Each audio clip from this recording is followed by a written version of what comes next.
So, I mean, I assume this the first week that you guys have gone into a week fully preparing to use two quarterbacks interchangeably at pretty much any time? Is this the first week? Yeah. No, we used them last week. Was that the plan at the start of the week last week? Probably. Yep. I thought I said that. We were playing with two starting quarterbacks, and they got to be ready to go at any time. I probably said that back in August, and you probably just didn't believe me. Thought it was coach speak. So it's not coach speak. It is we. If you have, I've always said this. You know, if you got, and we tell our players, if you're good enough to win with, no matter if there's two or three guys at that position, we feel you're good enough to win with, we'll play all of you. The hardest position to do that with is obviously quarterback because you only play one at a time. But you know, they did a good job handling that, and we'll as long as they stay healthy, we'll keep trying to do that probably. Rich, John Rice thought after the game that swapping the quarterbacks on the same possessions kept Missouri on their heels a little bit. Did you sense greater rhythm and more fluidity in the offense when y'all were using the quarterbacks in that way? Oh, not really. I mean, it was those guys. I told the guys beforehand to be ready before the game. Hey, be ready to do that. But I told them that the day before and the day before that and the day before that in practice too. So, you know, to me, it wasn't as big a deal as maybe what some may make it out to be. Now, how it affected them, I mean, you'd have to ask them. I did have Barry's number, Odom. I don't know if I still got it, but you can ask one of those guys if it affected them. I don't know if it did or not. Yeah, and by the way, they're pretty good. I didn't mention it.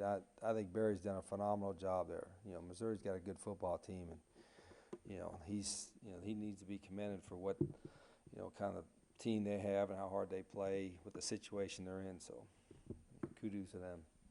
You've talked a lot about wanting both of the quarterbacks to be able to do both things, not just having one be the runner, one being the How do you guard against that when calling plays to not overly fit to strengths, but also trying to want to use their strengths? Yeah, I think you have to be conscious of that. Probably like with any position, what do they do well? Whether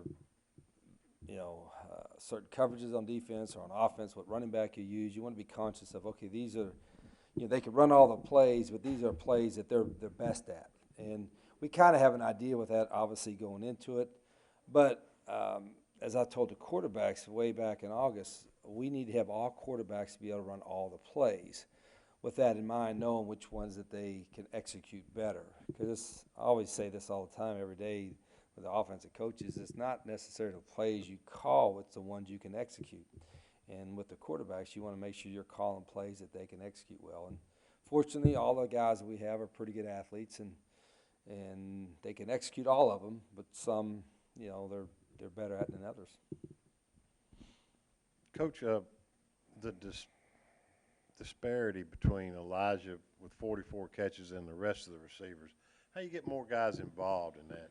Yeah, that's one, we're trying to get Elijah the ball. In the position he's played, he'll probably catch more balls. But we do have some guys that young guys, but guys that we feel can do some things and get more catches. And we don't purposely try to do that. We just hope that they'll keep developing and where that'll probably even out a little bit. But Elijah's probably going to get the most just because, one, of who he is and in the structure of the offense.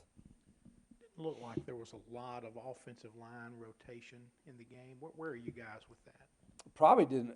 Actually, probably was not as much as we have been doing and as much as Coach Bicknell would like to do.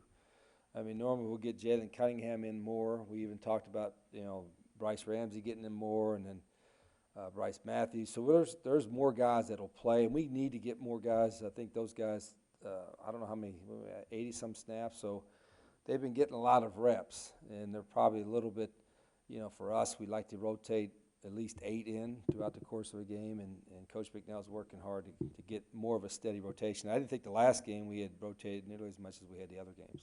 When Matt came in at the end of the first half, he looked pretty sharp on that first drive, made a couple nice throws over the middle of the field. Were you impressed with him not really missing a beat, having not played in a game, and I guess that was almost 3 weeks? No, I kind of expected because he practiced. Now, he missed, the 1 week he was out, he missed practice all week, but he had practice. And if your guy can practice during a week, you think he can stay sharp. Obviously, game speed is different, but I was really impressed mentally because sometimes people worry about, well, if you're not been playing and you're on the sidelines, are you engaged mentally? And he stayed engaged mentally even in the game he was out in Alabama. So I was impressed with that. Coach, that'd be rewarding to you to see Matt be the first one to congratulate John Rice, and John Rice the first one when they came off the field. I didn't even see that. They said that was happening on the sidelines, but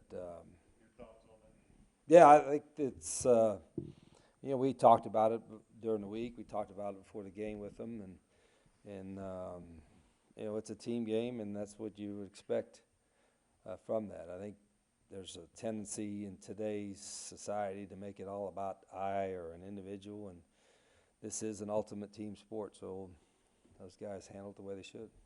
Coach, what do you see with Texas A&M's defense? I know you can maybe obviously Alabama threw on them pretty well, but they've thrown on a bunch of us Yeah, pretty well. you got to look a little different what Tua and Alabama does with those guys. I mean, they do that to everybody, but been impressed with their athleticism. They play hard.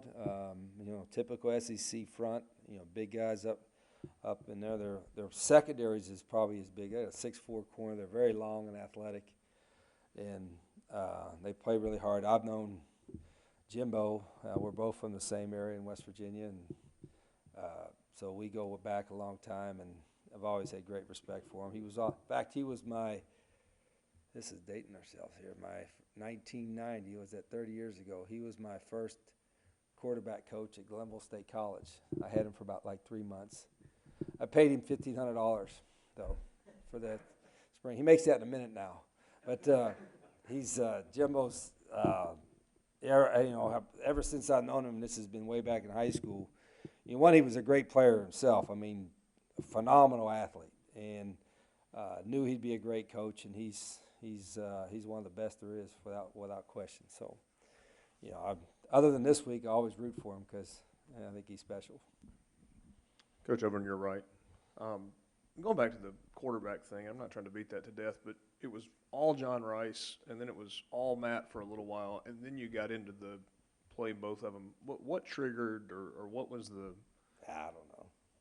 What triggered it? It just kind of. What made that make sense to go to kind of rolling both of them in same drive? I kind of like I was feeling what we was going to call, I guess. I mean, there was really no rhyme or reason. I was like, okay, hey, this play John Rice is better at, and this play Matt's better at, and then this play they're both pretty good at, so kind of mix that up. It wasn't really there was a conscious effort as far as what plays we were going to call, of course, with those guys, but I didn't want to limit ourselves thinking that Matt's in there just throw passes and John is there just throw runs, and so I wasn't going to limit it to that, but it just it wasn't really a conscious effort of give him two, give him one. It was just like the flow of the game, what we're kind of trying to do. So it's not conventional, certainly. It's not the first time it's done. I know there's been teams, if you go back, that have used two quarterbacks interchangeably. I've done it before a little bit. But it does take guys, with the right mindset, particularly in this day and age where people say you got to have one guy in there. And I told the guys, I'm not taking you in and out based on if you make a mistake, you're coming out, because I don't want them to play tentative. But at the same time, they got to be ready to roll at any time, and I think they were. Is it harder to call plays that way? I don't think not as much as you think. I think it's harder to go as fast as you want. Anytime you sub, you got to allow them to sub. So it slows your tempo down a little bit more at times, but I don't think it's that big a deal. Maybe a silly question, but you mentioned West Virginia and you and Jimbo and other guys like Saban. Yeah, anything Nick, about that state that just Well, yeah, Coach Saban and Coach Fisher and I are probably all from 15, 20 minutes away in the same little coal mining communities. And, I just speaking for ourselves, football and athletics was a big deal. You're growing up in coal mining communities, and the coal miners on Friday nights, they'd had a chance to go to a football game, and they supported. It was, there wasn't a whole lot else. I mean, it's a lot of hard-working, blue-collar people in the state of West Virginia, and they really support and love football. So I know, speaking for us, and Jimbo and I, like I said, we played softball together. We never played against each other in high school, but saw each other. And like I said, since my days back at Salem College, my first college job, and he was a quarterback then, we've known each other ever since then. So it's a kind of neat environment, you know, to grow up in that little towns and where athletics is a big deal. On the quarterbacks, Rich, do they have a skill set that you would want them on the field together at the same time? Oh, I don't know. They probably could. You know, the difference, you know, you'd have to take one of your other skilled players out, you know, one of your running backs, and we're pretty good at running back. You know, we're trying to play at least 3 or 4 of those guys, so that's part of our mindset is we want to make sure Scotty and Snoop and Jerry and all get certain touches too.